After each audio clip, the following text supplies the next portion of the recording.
Welcome back. آغاز میں آپ کو بتائیں، پاکستان اور چین نے مختلف شعبوں میں مفاہمت کی 6 یادداشتوں پر دستخط کر دیے.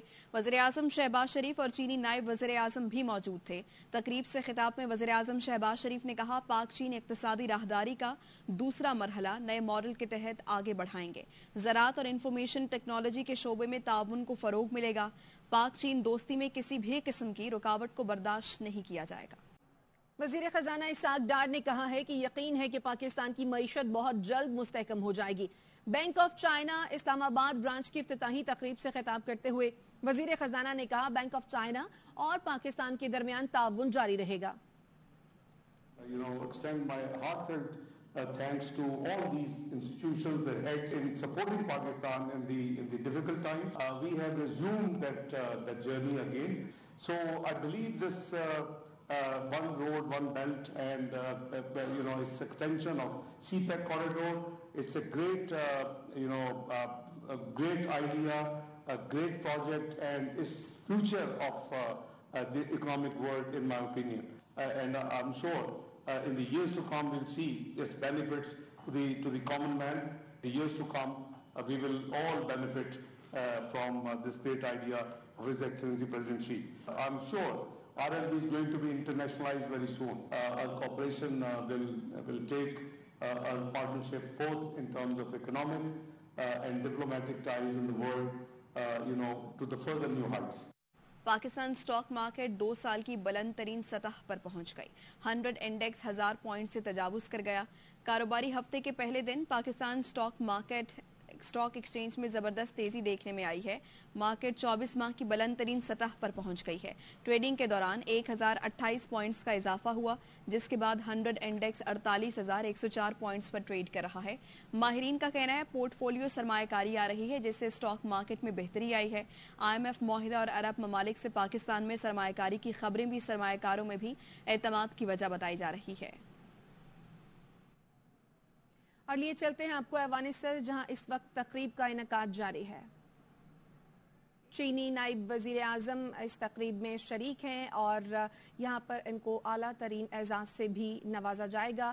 3 روزہ یہ دورہ ہے چینی نائب وزیر اعظم کا، اور اب سے کچھ دیر قبل وزیر اعظم کے ہمراہ مفاہمت کی یادداشتوں پر دستخط بھی انہوں نے کیے، اور اب یہ تقریب سجائی گئی ہے ایوان صدر میں. اور پاکستان اور چین کے درمیان 6 دستاویزات پر دستخط کیے گئے. سی پیک مشترکہ تعاون کمیٹی سی پیک فریم ورک کے تحت یہ تقریب ہے، اور اس کے بعد آج شام بھی ایک تقریب جو سجائی گئی ہے سی پیک کے 10 سال مکمل ہونے پر، اس میں بھی چینی نائب وزیر اعظم شریک ہوں گے. اس وقت ایوان صدر میں چینی نائب وزیر اعظم کو اعزاز دینے کی یہ تقریب جاری ہے، جہاں پر چینی نائب وزیر اعظم کو اعلیٰ ترین اعزاز سے نوازا جائے گا. چینی نائب وزیر اعظم 3 روزہ دورے پر پاکستان میں موجود ہیں.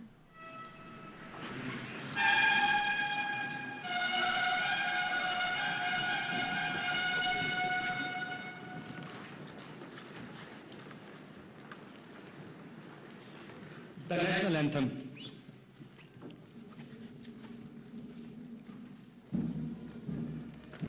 ایوان صدر میں چینی نائب وزیر اعظم ہی لے فینگ کو ہلال پاکستان کا اعزاز دینے کی تقریب. صدر پاکستان اب سے کچھ ہی دیر بعد چین کے نائب وزیر اعظم کو اعزاز عطا کریں گے. ایوان صدر میں اس تقریب کا انعقاد کیا گیا ہے، جس میں آرمی چیف بھی موجود ہیں.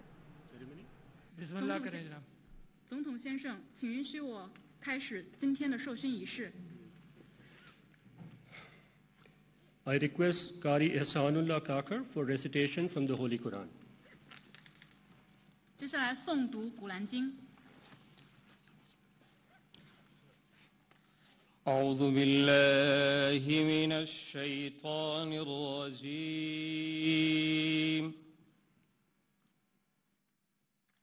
بسم الله الرحمن الرحيم.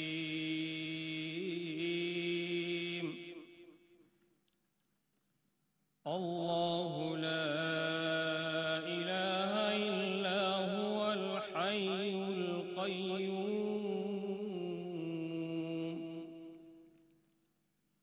لا تأخذه سنة ولا نوم له ما في السماوات من ذا الذي يشفع عنده إلا بإذنه يعلم ما بين أيديهم وما خلفهم ولا يحيطون بشيء من علمه إلا بما شاء وسع كرسيه السماوات والأرض ولا يؤوده حفظهما وهو العلي العظيم. In the name of Allah, the most compassionate, the most merciful. Allah, there is no deity except Him, the ever-living, the sustainer of all existence. Neither drowsiness overtakes Him, nor sleep. To Him belongs whatever is in the heavens and whatever is on the earth. Who is it that can intercede with Him, except by His permission? He knows what is presently before them and what will be after them, and they encompass not a thing of His knowledge, except for what He wills. His throne extends over the heavens and on the earth, and He is never weary of preserving them. He is the sublime, the tremendous. Sadaqallahu al-Azim.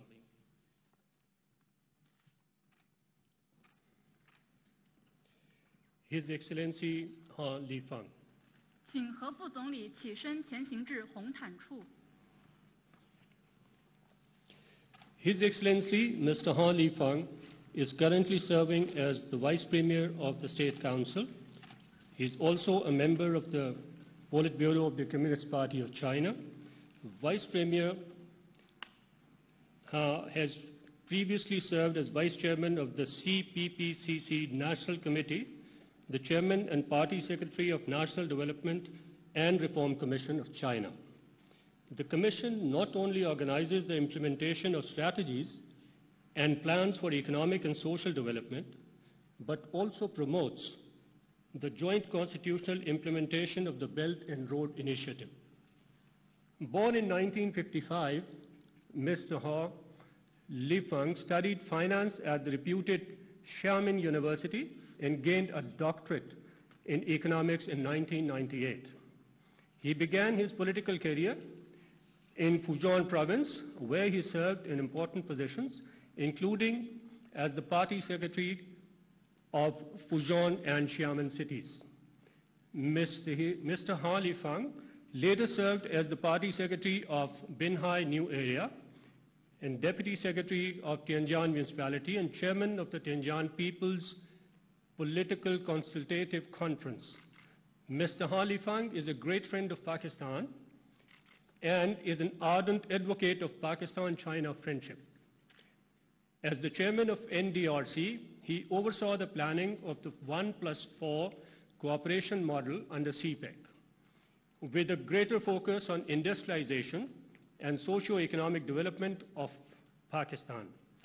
Under his leadership, NDRC worked with the Ministry of Planning, Development and Special Initiatives of Pakistan for the implementation of major energy, transport and connectivity projects of CPEC.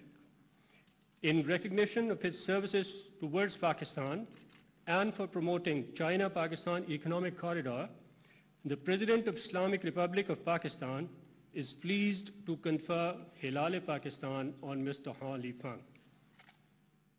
Mr. President, may I request you to decorate the award of Hilal-e-Pakistan upon His Excellency Ha Lifang. 请何副总理走上授勋仪式台。